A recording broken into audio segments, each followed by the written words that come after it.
Hi everyone, it's Karen here. Welcome to another video with me.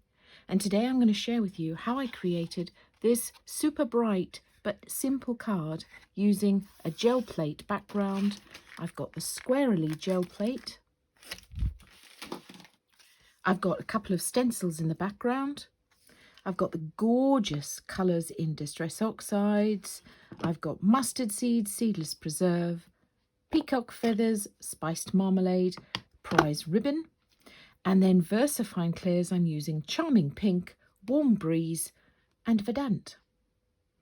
The stamps that I've got here, this one's called Daydreaming. I've got the foliage, mini foliage set, the vine set, Mystic Swirl. I've got some white splatters on the background. The two stencils that I'm going to be using are these. They're the larger ones, so this one doesn't even have a border. Perfect for the gel plate. One's called Abstract and one's called Splendor. So that's Abstract, that's Splendor. I'm going to be using a few smoothies. For my stamping, I'm going to use Nocturne. I've got my brayer to apply the Distress Oxide to my plate. We will get started. As always, I'm using multifarious card underneath it. We will begin. So the first thing that I'm going to do is I'm going to take my gel plate. Now, I keep it in the clamshell, so I wanted to show you that when I get my plate, I will take the piece of acetate that's on the back and the front, take it off, and I just store it in my clamshell like that. The pieces of acetate that I take off, I store because you'll see later in the project how we'll use one of them.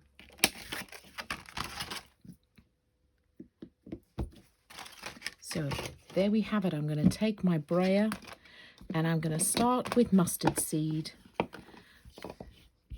So when I'm applying my ink to the brayer, I will put the brayer down, pull it and lift it up. I don't roll it backwards and forwards. Pull it, lift it up. That way the brayer keeps spinning and I get a good even coverage of ink on the brayer. And then again, pull, lift, and I go backwards. No, I don't go backwards and forwards. I repeat, going back over where I've been several times. That way you don't get any marks on your plate. And then what I'll do is I'll just take a bit of this off on a spare piece of paper. And I will always store my brayer that way up. Then I'm going to take my Abstract stencil and I'm just going to pop it. I like this large one. I'm just going to pop it on one edge of my plate, picking up prized ribbon with a smoothie. And I'm just going to dab in through the stencil and a tiny bit around the edges of it. It's quite tricky to see actually, even when you're this close up, but it's not an exact science. So there we have a tiny bit of blue on the plate over here. I'm now going to take this stencil. Isn't it amazing? It doesn't matter how big your space is, you always end up working in a tiny space. So I'm going to place this one down here and take my seedless preserve with a different coloured smoothie.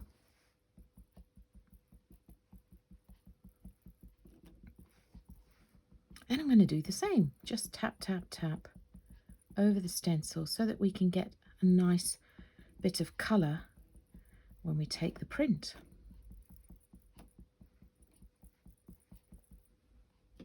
There we have it. And I'm just going to pick this, and then I will just clean this stencil with some water and a cloth.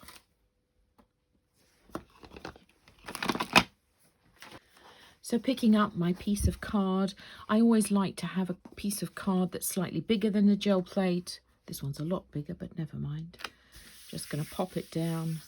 This is the best bit. I love just smoothing it over the plate.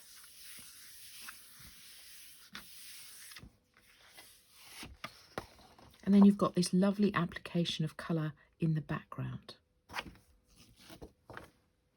Then I would usually just wipe it with a bit of water and a piece of kitchen towel before putting it back in the clamshell. I'm now going to trim this down and I'll come back to you. I like to trim it down before I start my stamping because then I don't have any of the white bits around the edges distracting me. I know exactly what I'm working with. So I'm now going to use the circle masks, and in that set you get 3 masks. There's a large one and 2 smaller ones, and you also get the apertures. There's a large aperture and a medium-sized aperture. So I'm going to use the medium-sized one here because, let me tell you what size I've ended up with. 11 and a tiny bit. Do you know that measurement? And 11 and a tiny bit. So it just depends on how you've cut it as to the exact size you end up with. So I'm going to take this middle aperture and I'm just going to pop it on my card, taking my smoothie and my spiced marmalade. And I'm just going to create a lovely moon in the background. There. And I'm going to go quite hard in with this colour. I want it to cover what was there before. So this becomes the focal point. Right, I'm going to keep that in place. Just a bit of torn copy paper to protect the sides of the card while I take my fan brush and a bit of water to create some splatters on my moon sun background here, because I didn't want that to go all over my card. So that's why I've got these pieces of paper to protect it. That's it. I'm going to lift that up, and then I'm going to take a piece of kitchen towel and just dab it. That way you get these lovely splatters, a bit of texture in the background there.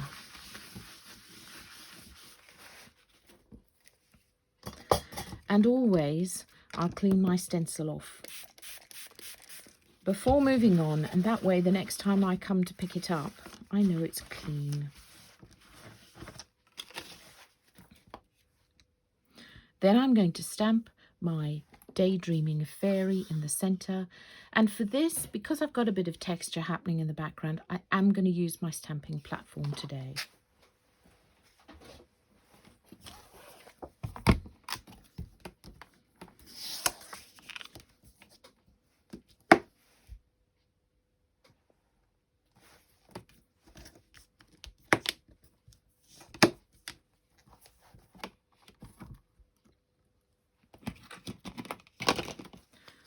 I'm going to take Nocturne, ink her up, and just pop her down so that the main part of her is set against this circle background. That way she pops and becomes the focal point of the card. Now,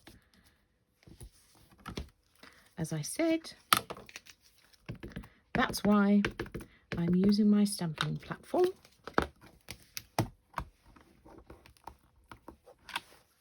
Perfect. The reason it didn't come out as well as it could have was because I've got this water splatters in the background, but I didn't want to heat dry it with my heat gun because I want to use a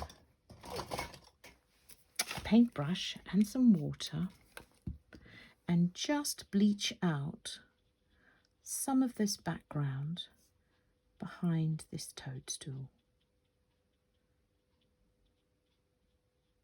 And if I'd have heated it, I wouldn't be able to do the bleaching as well.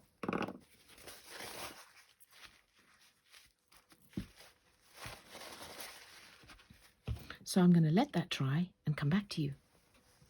Now, before I do my stamping, my foliage here around the edge, I am going to put my frame around it.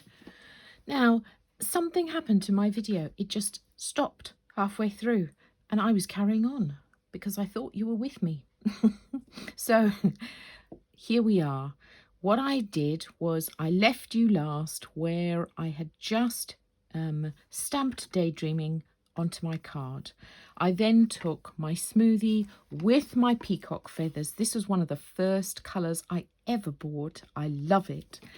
And you'll have seen me do this 1,000 times. I just take my smoothie with a piece of acetate, one of the pieces of acetate that we just took off the clamshell, in fact, and I'm just going to go around the edge of the card to create a frame, just as I have here. And I did that all the way around the card.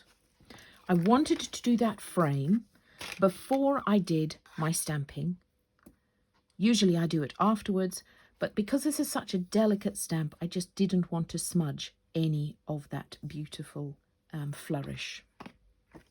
So once you've done the blending around the edge, then I took Warm Breeze in Versafine Clair and I inked up this lovely flourish stamp, and I stamped one here, and a tiny bit here. So again, I apologize for that. We're back up to where we were. And now I'm going to take my mini foliage stamps. I've got two of my favorite colors in Versafine Clair, Verdant, which is just lovely for grasses and foliage, and then Charming Pink, which is what I'm going to use to ink up this beautiful mini wildflower foliage stamp. And I'm just going to pop a couple of these at the base of the toadstool or the mushroom.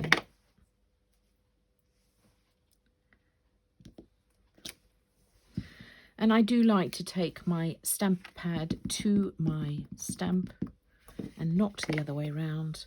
I just feel as though I've got a bit more control there. And you can see that I'm varying the heights of these as well. Do you know what? I want that one. So I'm just going to mask this off while I stamp the big one, because I want the big one just there. Now that's left me a bit of space in between to come in with my little vine. Just love it. If you ever want to know the names of these stamps and the links, they are all linked in my YouTube channel. They are also linked on the Lavinia Stamps website under the videos tutorial section for each day. There we have it. Look at that. So we've got this lovely little foliage happening with the Mystic Swirl around the edge.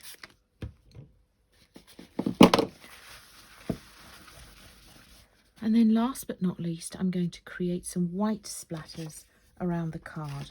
Because I want my centre to be free of splatters so that it stands out even more, I'm going to take one of the inserts from that circle set and I'm just going to pop it. It's slightly larger than the aperture, but that's okay. I'm going to pop it that way. And then I'm going to take some white paint with my fan brush and splatter around the edge. I'm going to keep it around the edge here, leaving this center part to pop.